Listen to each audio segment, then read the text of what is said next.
the hard place. Like a wind from Goldland he sweeps by, blown far from his homeland in search of glory and honor. We walk in the garden of his turbulence.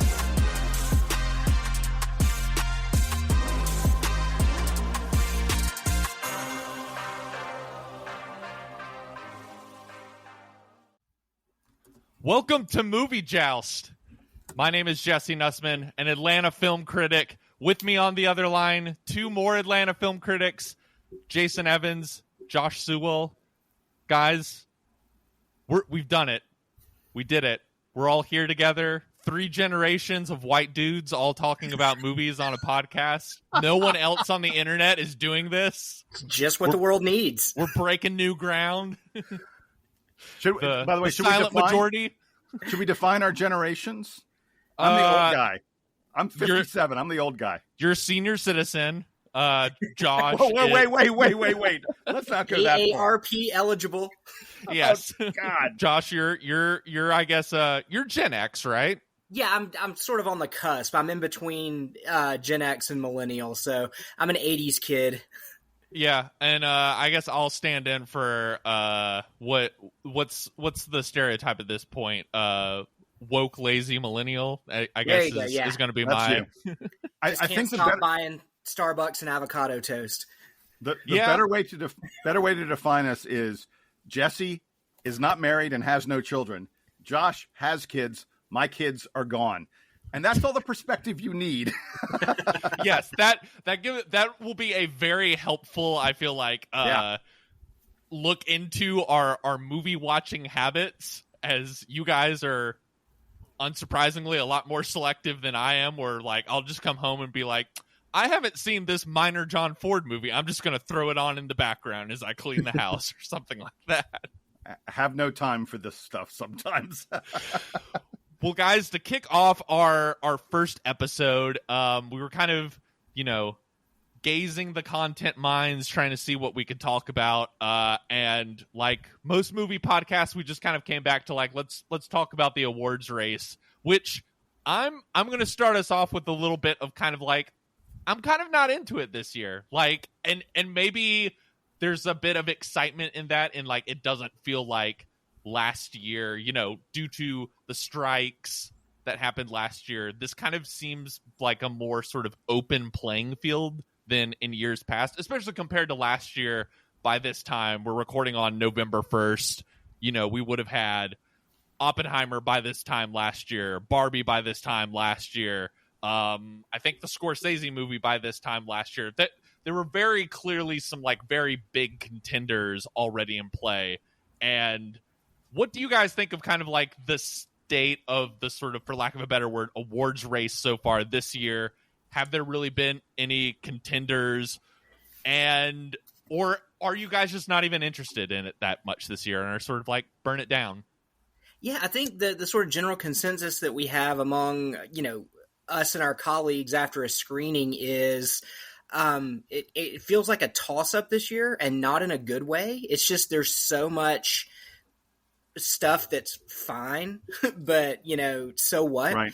And I agree. Like, by this time last year, and even in the last couple of years, your big dominant films during award season were all spring and summer movies, whether it's Everything Everywhere a couple of years ago, whether it was Oppenheimer and Barbie. These are all, April, July movies. And if you're looking at that as a pattern, that gives us what? Dune 2, and that's about it. Maybe Challengers, but like... Yeah, which kind of feels like unless they really... Challengers was like March, though, I think. Yeah. Right. And I feel like the sort of conversation around that one has been like, well, I guess that depends on what the reception to Luca Guadagnino's other movie, Queer, that we haven't seen, but I've heard from people I know who have seen it that it's maybe a little bit more like esoteric and probably like not a little bit more like hard art house in the way that Challengers is more kind of like an upbeat movie star driven film from like another era. Yeah, it's a William S. Burroughs novel. So, all the kids rushing out to read William S. Burroughs can't wait to see the movie adaptation, That was me. I did pick up my copy of Queer and read it on vacation. Jason, what about you? Terrifier 3, you're putting that on your ballot? Yeah, exactly. Way up there. No, I think part of why we're not excited yet is every year you get a little bit of a sense of, oh, these are the big contenders. And Jesse, you were absolutely right that last year it was Oppenheimer, it was Barbie, it was stuff that we got a little bit earlier in the season. I think we're still waiting to get the big contenders this year. I don't think any of the three of us, we haven't seen Gladiator 2 yet. We haven't seen Wicked yet. We haven't seen The Brutalist yet. We haven't seen September 5th yet. So we've gotten some of them, and there's been some good ones. There have been some that have underwhelmed, I think. But you get excited for the awards when you see the film where you go, that's an awards film. Yeah. So I remember over the summer and in the spring when I saw Challengers and when I saw Dune 2, and I went, I can't wait to talk about those films in November and December when it's awards time, because they're both deserving of awards. I remember, talking about the film that just came out this week. I remember walking out of Anora and just being giddy, wanting to talk about all the different awards that I thought I was going to win. That's Best Actress for sure. It's in the Best Picture running, Best Supporting Actor, Best Director, so much stuff I loved about Anora. So I think that as we see these other films, assuming they're good, that's the big caveat here. Assuming they're good, then I think we'll get really excited for the awards then. And I think that's also a way of saying that I don't know about anything yet, other than, I guess I know Mickey Madison's getting nominated for Best Actress for Anora. There are a few things I feel like I know, but for the most part, I don't know until I see how is Denzel Washington in Gladiator 2, how is Cynthia Erivo in Wicked. These are the questions that will help me determine whether or not it's a good or bad awards season. Yeah, let's talk about Anora for a second, because that kind of feels like for a second. How about for 20 minutes? I can talk about it forever. It's a great film. It probably is. It's in conversation with, I don't know. Neither of you have seen Nickel Boys yet, right? Not yet. Not yet. No. So we should put a pin in that. But I would say that's the other one that is just sort of in the running with Anora. I think is my favorite movie I've seen this year thus far, though for very different reasons. That movie almost for more of what that movie is doing formally and how it affects your emotions in sort of unexpected ways. But yeah, we all kind of walked out of Anora, which won. This is Sean Baker's new movie, starring Mikey Madison, who some people might recognize from, she was in Once Upon a Time in Hollywood and was in one of the Scream movies. Not big roles, though. I thought. What? I said not big roles. It's not like she. No, you didn't come away from those movies recognizing her. Yeah, but I definitely walked away from this new one. Where she plays. It's essentially kind of like a Cinderella story that turns into kind of a wild, crazy one night comedy, where she is this stripper / sex worker in New York City. And she meets this young, early 20-something son of a Russian oligarch, and he pays for her services to come hang out with him out in I believe it's the Hamptons or Long Island, somewhere where he's staying in his parents' massive mansion that they have outside New York City. And they begin to form a bit of an unexpected special bond, and it kind of becomes this I feel like the comparison point that we've been hearing a lot about this movie since it premiered at Cannes over the summer is it's Uncut Gems meets Pretty Woman. And I would say sometimes those hyperbole connections are just sort of people reaching for the most obvious things, but that one kind of works. That's pretty accurate to what the experience of this movie is. And I just love the excitement, the energy of this movie, the humor of it, the empathy that I think Sean Baker has for all the people in all of his movies, which I think is so key to. He is not someone who is unafraid of having, quote, unlikable characters or characters that are very rough around the edges, or that you might, if you encounter them on the street, you might want to cross the street and stay a little bit away from them, but finds a humanity in them. And so I don't know, this seems to be kind of the big festival favorite of the year. It's certainly one of our favorites. And I'm a little curious what the reception will be once it's out into the world, considering this is, for lack of a better word, this is a pretty raunchy, vulgar movie that, like, in kind of the way I was talking about Sean Baker, he's not afraid to,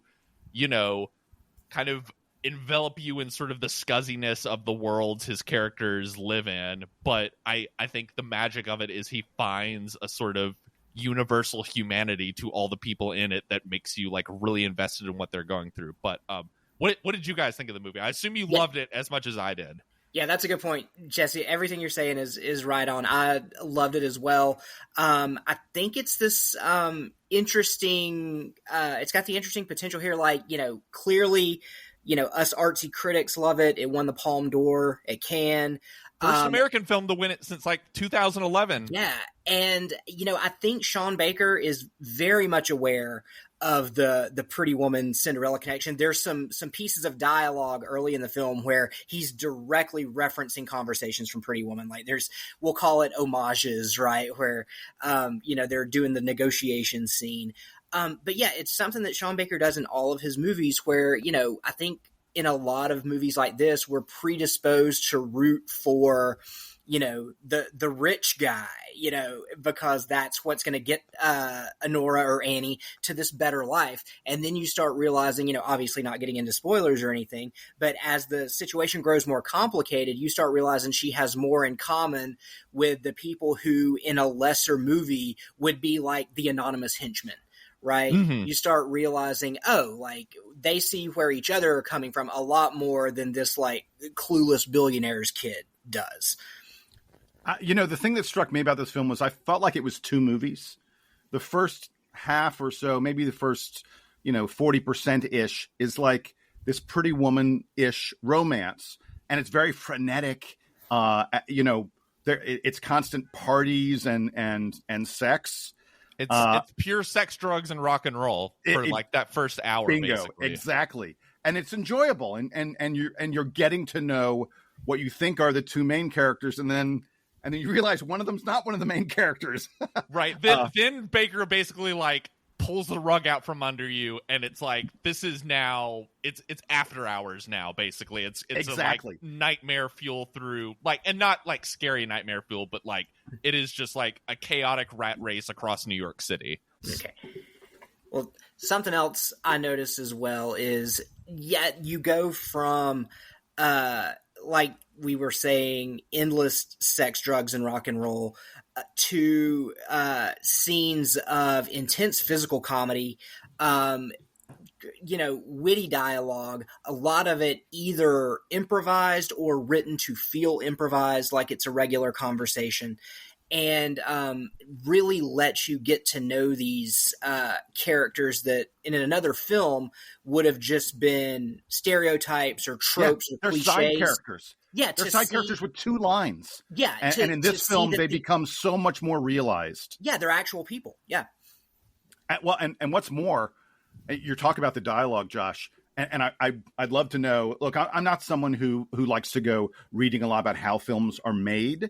I like to enjoy films and discuss them, but I don't need to get into the minutia of oh, then they tried this on the set, and then they tried that. I don't know that regular people need to know that kind of stuff that much. So I don't know how much it was ad-libbed and how much it was scripted, but it does feel incredibly real. And it also at the same time feels incredibly smart because we don't have these long dialogues of characters talking to each other perfectly, you know, without ever a pause and having the perfect response every time. A lot of the time something happens and someone just kind of grunts and goes, yeah. And like you crack up because it's a real human response to a crazy situation. And I think that's a lot of the greatness of this film.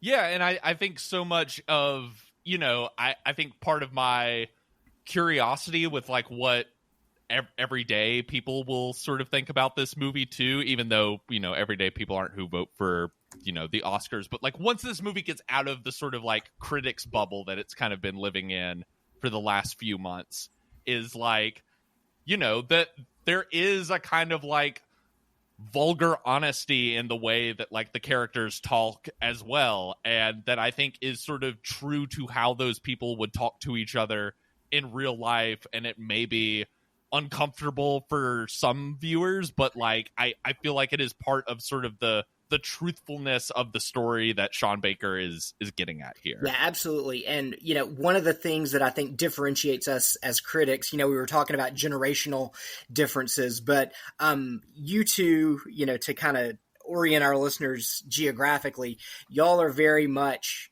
actual Atlanta critics, right?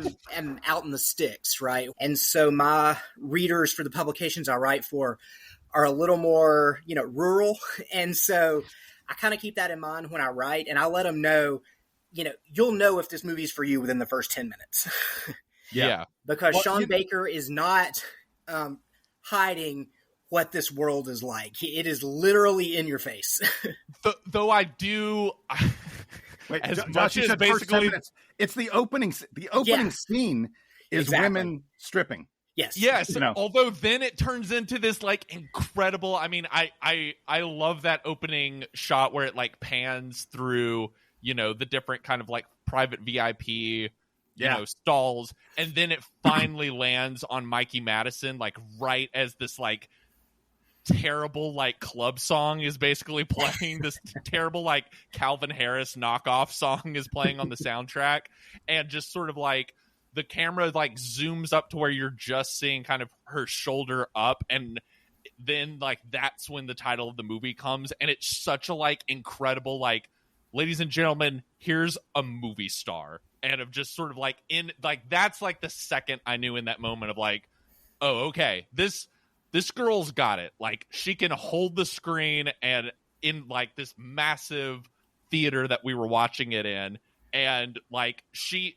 has this radiance about her. She has this charisma about her. And just like, I don't know, I've just been thinking about like that opening shot of like when she like flips her hair back, and like that full reveal of like Mikey Madison in all of her glory, and Sean Baker like unveiling of like, here she is, America, your next movie star, basically. Yeah. And just that grin of confidence on her face, and being like, I buy it. And that's another part of why I love about this movie, is I love sitting there and watching like a movie star form in real time, like right before your eyes. Yeah. By the way, her hair should be up for Best Supporting Actress. Her hair is a full character in this movie. Guys, I wanted to just really quick touch one of the supporting actors in this film, Yura Borslava, or Borislav. I can't even pronounce his last name. He's a character that for the first 2/3 of the movie, like says maybe 3 or 4 words at the most. He's mostly grunting, and yet turns into this incredible heart of the film somehow. Yeah. In the back half, it's a really great performance and a really interesting choice by Sean Baker to sort of gradually make this character more and more important throughout the movie. Mm-hmm. It's almost like as Mikey Madison's Anora, Annie, gets to know him better, he becomes more and more important to the entire film. But the big thing I wanted to ask you guys is, look, we're here, we're critics, we're talking about awards. I want to talk about box office for a second, because I think Anora's chance of winning Best Picture, Best Actress, Best Supporting Actor, Best Director, which I think, and it's probably got some music and cinematography things that it could be in there for as well. Screenplay. Yeah. I think its chances to some extent may rest a little bit on how well this film does in theaters, because unlike some big Oscar contenders that you're like, oh, that's an artsy film, this is a film that has a lot of mainstream appeal, I think. Mm-hmm. I think if enough people get to see it, if enough people hear about it, it could do really well. Josh, I know in your neck of the woods, it's probably not the exact kind of film, but Jesse, in town, 20s and 30 something in Atlanta, they should all be seeing this film. Am I right? Do you guys think this is going to be a hit? I'll put it this way. I think whether or not, I think this will be a movie that people love, whether they go see it in the theater or whether it has like a, delayed like 6 months later, like people find it on streaming or HBO. But if they find it 6 months later, it's not winning as many Oscars. Yeah, which I definitely agree with that. And I think there's always the, Oscar pundits talk about the sort of like, you burn out too early of like, this is a total just like 9-month rat race. Like, when are the Oscars going to be like end of April or something like that. Like we Yeah. move the time around, and as you mentioned, there's other movies with other narratives that we'll get into on further episodes on this podcast.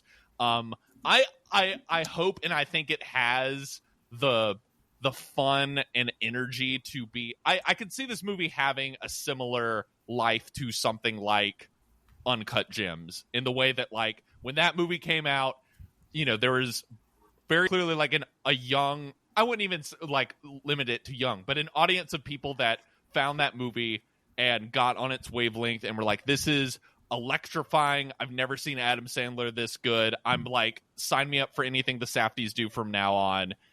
There's also another audience that went and saw that and was just like, absolutely not. Like, that, I'm turned off by this. And I think there'll be those conversations with this when this movie comes out. But I have no doubt that there will be. I think there'll be a solid box office. I don't think this will be like a crossover hit, but I guarantee you this will be a movie that, even as little as like 9 months from now, is going to be like a movie that people are memeing, are talking about, are referencing. It's going to be a part of the culture, I think, eventually, whether or not people, go out to go see it on that first initial run. Which maybe isn't answering your question, but it's just the way I think that it might roll out.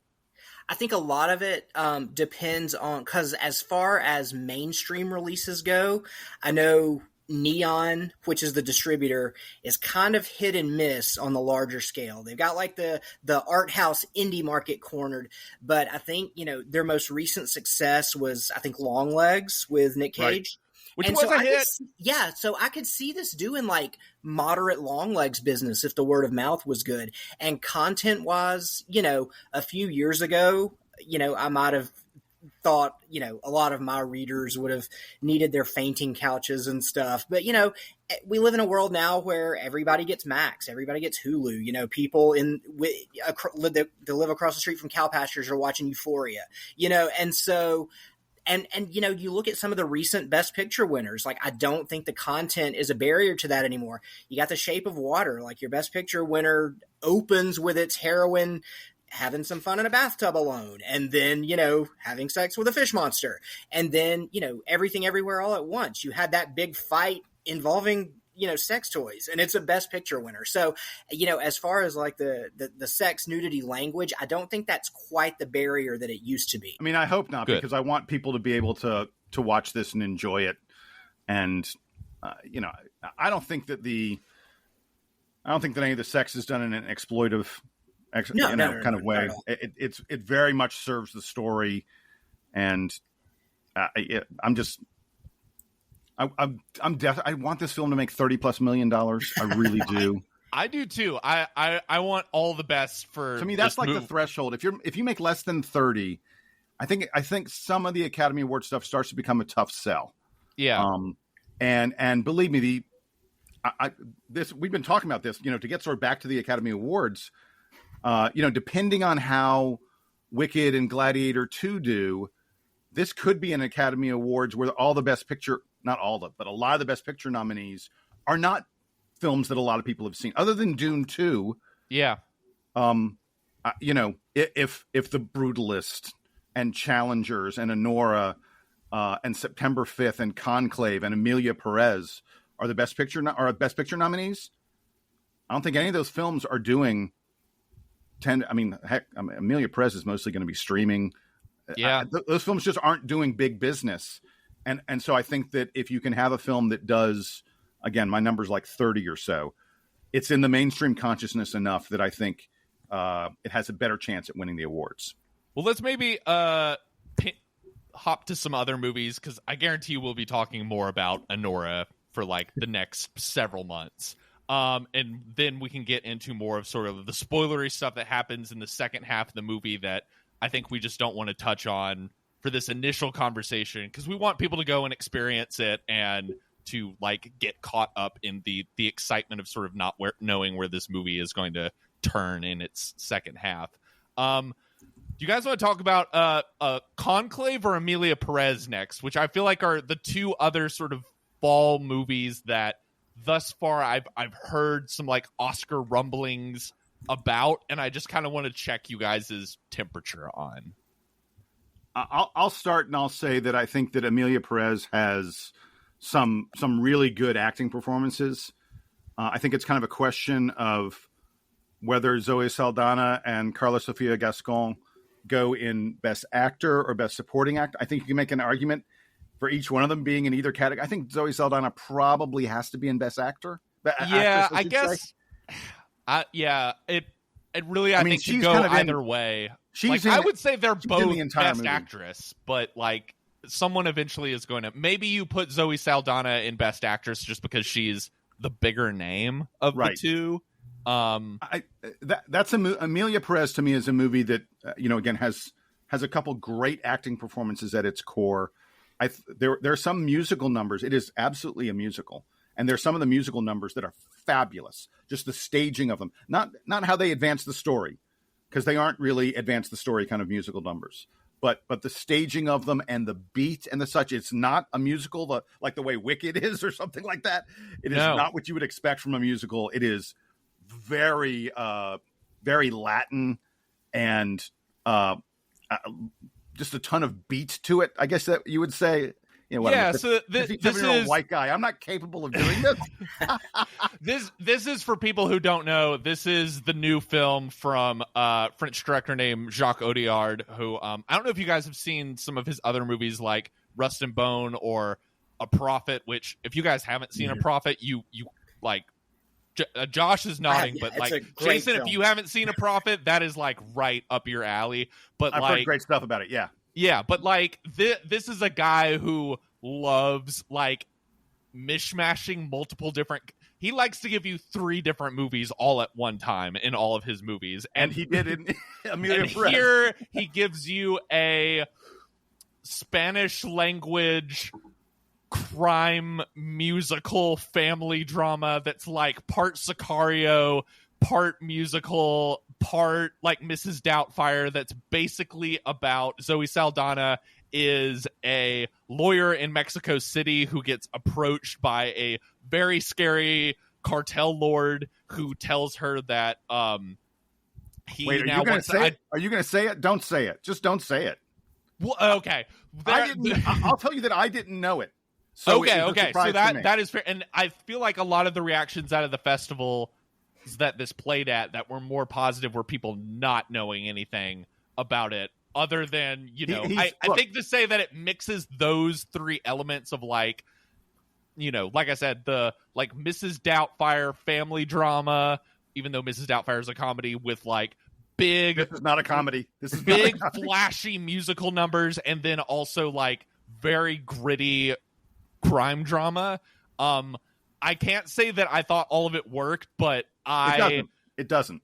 I enjoyed the big swing of it, and even in the moments that it wasn't totally working, I was sort of willing to forgive it. Of just like I was like thoroughly entertained for 2+ hours of just like I cannot believe it is the equivalent to me of like watching someone like go across a tightrope, like trying to juggle like flaming chainsaws basically, and maybe a couple of those chainsaws fall down, but you're just like I'm entertained by like the wild high wire act of this movie risking falling into like either utter silliness, and it is pretty silly in some sections, and I think intentionally so, while also like risking tripping into like total nonsense or total just like offensive stereotypes. And maybe I'm not the right person to speak on that last one, but I enjoyed the wild craziness of this movie and not knowing what it was going to throw at me in every moment. And I'm also excited for people to see it once it gets on Netflix. I think the fact Selena Gomez is also in this movie will probably make it like a bit appealing to some people. I agree with you. I think the 2 central performances that you mentioned are unbelievable. I mean, Zoe Saldana especially, I was like, where is this Zoe Saldana? I had no idea she could do some of the things she does in this film. It is unbelievable, like I think what she is doing in this movie, and I totally understand why all 3 of the sort of big actresses in this won like Best Actress at Cannes, because I think like they are so critical to like maintaining the tone of this movie that is sort of like as we said, mishing and mashing so many like wildly different things together.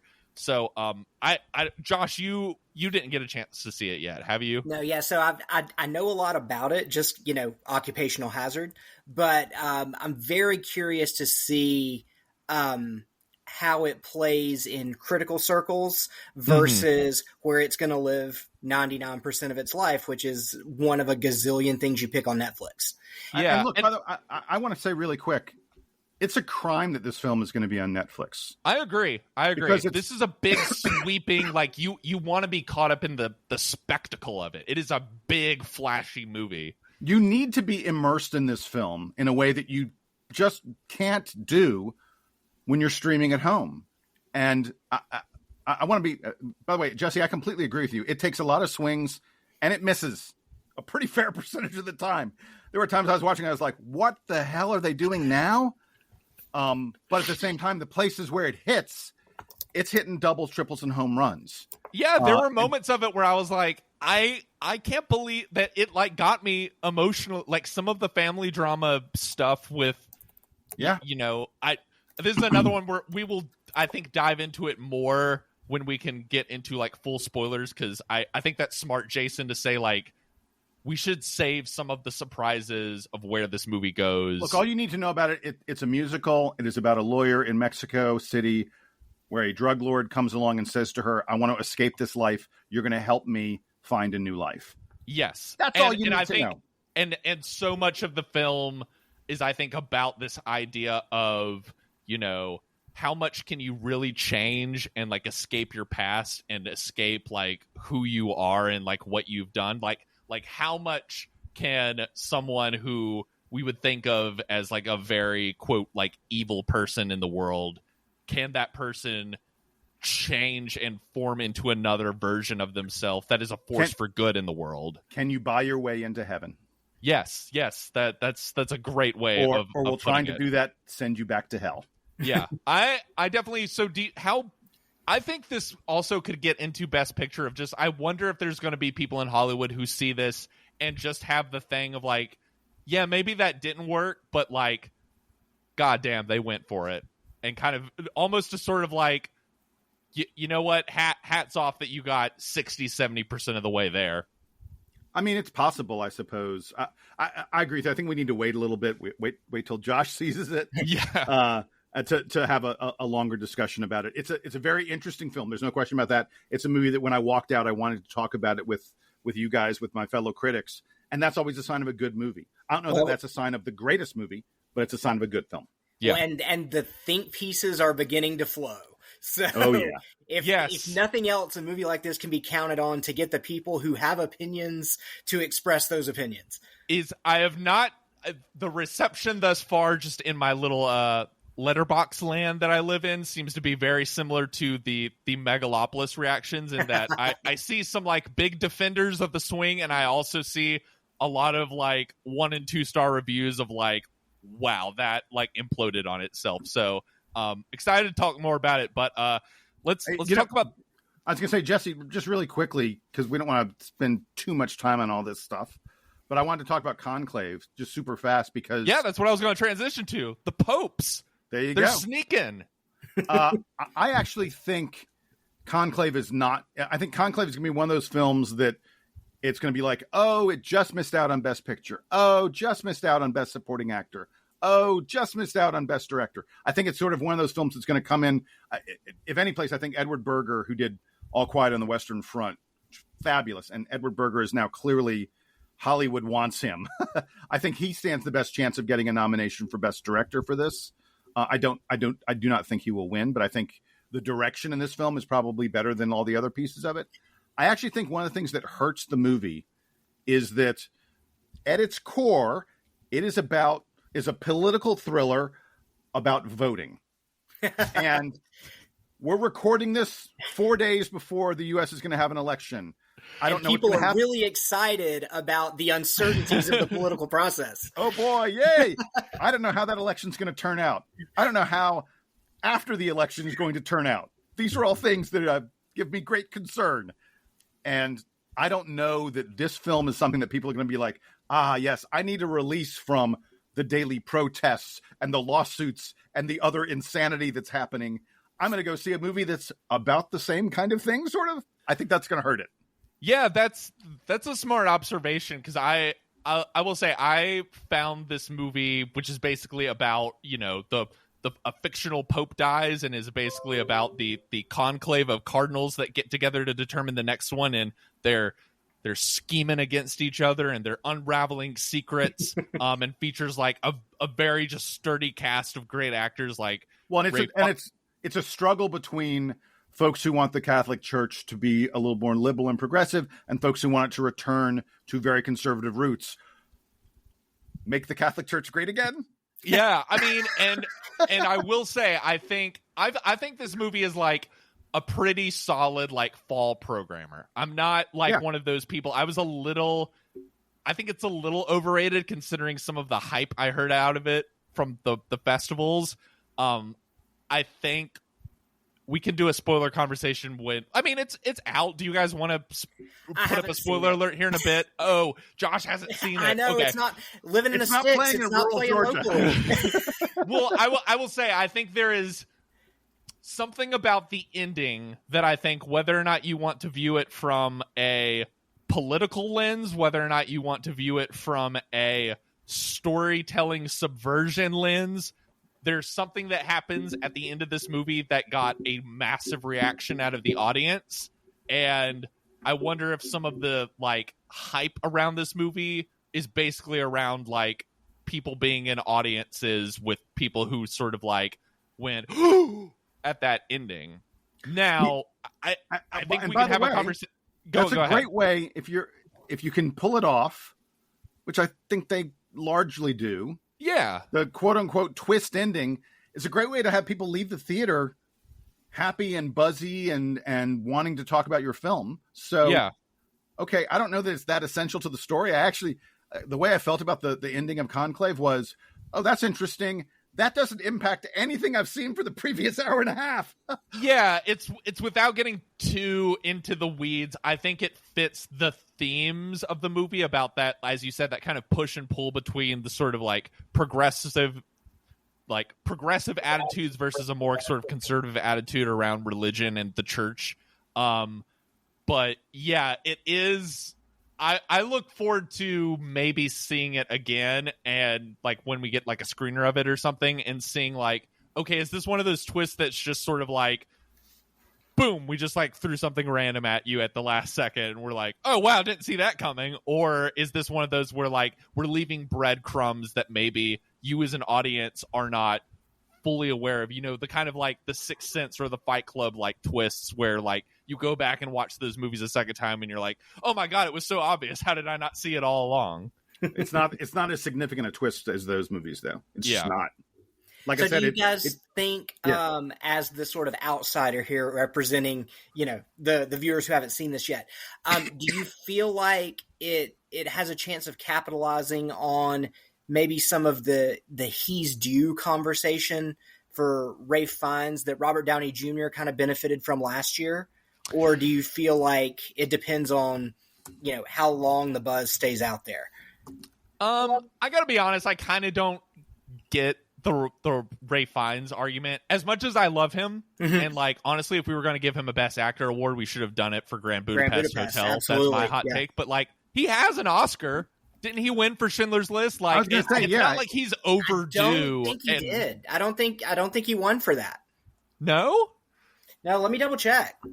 I don't know. I mean, maybe if he didn't, like, it will be a sort of like it's your time moment. But like, he got a nomination. He did not win. Oh, okay. Which so which then is maybe an abomination. Like, can we go back and redo that?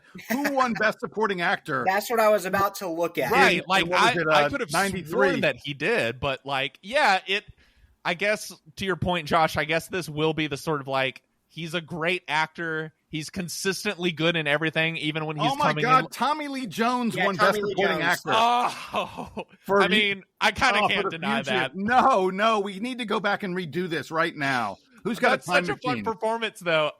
We can redelegate that another time. But like, yeah, this is not like Ralph Fiennes greatest performance, but like I can kind of see you bringing that up, Josh, of like for the next several months this is just the like kind of similar to like when Gary Oldman won, of like you're just good in everything and like we have no other like clear options, so like it might as well be you, and we'll make this kind of like your procession. We are finally anointing you as one of the great working actors. This is your Al Pacino in Sin of a Woman, Oscar.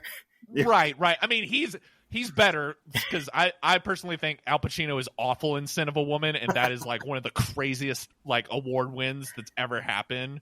But like I think Ralph Fiennes is legit good in this, but I did not walk out being like, oh, of course, hand it to him now. Gotcha. Yeah, so I was gonna say I thought he was good, but I don't think for a moment that that it was like a performance that I went, oh wow, that's a for sure nomination. Yeah. In fact, it's sort of the thing with like the whole cast in this movie of with Stanley Tucci and John Lithgow and Isabella Rossellini. It's like it's people who are, I think, just sort of like consistently good always, and just sort of doing a consistently good job with kind of like what, as I understand, is an adaptation of like an airplane thriller. You know what I mean? Like one of those paperbacks you'd pick up at the airport. I mean, look, one of the problems I think we're having with this one is we haven't seen most of the big best actor performances yet. I think Chalamet, may get some notice for playing Bob Dylan. Bob Dylan. Bob Dylan. Thank you, God. I could not spit that out. I don't think he's going to get anything for Doom, but I think he may get some notice for playing Bob Dylan. I'm really nervous about that performance. I have to just we'll say. See. But I was going to say, I mean, like, other than like Coleman Domingo and Sing Sing. Oh my God! Yeah. We haven't seen Paul Mescal in Gladiator 2 yet. We haven't seen Adrian Brody in The Brutalist. Mm-hmm. We haven't seen Daniel Craig in Queer. I'm trying to think of the other top nominees. So we haven't really seen the performances yet on the male side to get a sense. Whereas on the female side, with Emilia Perez, with Anora, with challengers to some extent, I think we've seen a lot of performances that you can start to get a sense of that category. Well, let's maybe wrap things up with a little bit of what are some movies out right now that you guys would love or think are worthy of being in this conversation that you think are not getting enough attention, if any. I think, like, especially since this feels like a year where studios, it feels like they're kind of pumping the brakes because of strike output. It feels like 2025 is going to be like an embarrassment of riches because it feels like they're being a little particular with what they put out. I would love to see some stuff get recognition that Oscar usually doesn't like. I would love this to be a year of like genre movies or comedies or horrors, all these things that Oscars usually kind of like stick their nose up at.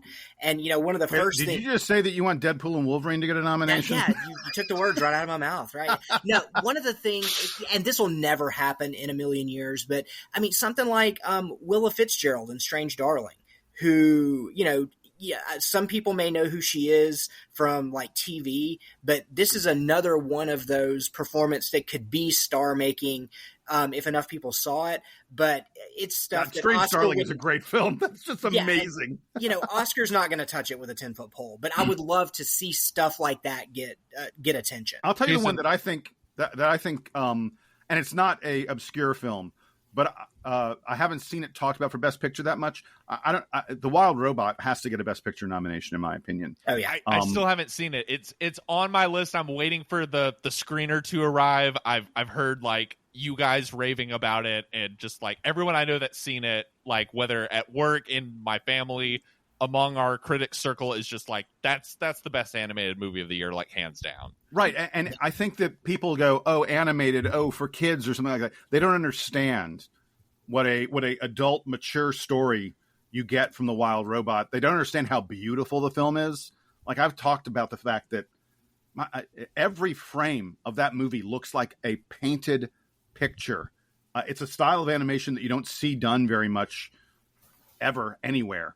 So it's done big business. It's done, well over $100 million at box office. So yeah, that poor struggling indie, The Wild Robot, right? Yeah, exactly. People have seen it, but I'll be really upset if the Best Picture nominations come out and that's not in there. Yeah, this is very much a one of those movies where it doesn't feel like it should get awarded just an animation because it's a cartoon. This feels very much like a Beauty and the Beast or an Up situation where it's good enough to compete with the quote unquote real movies in Best Picture, you know.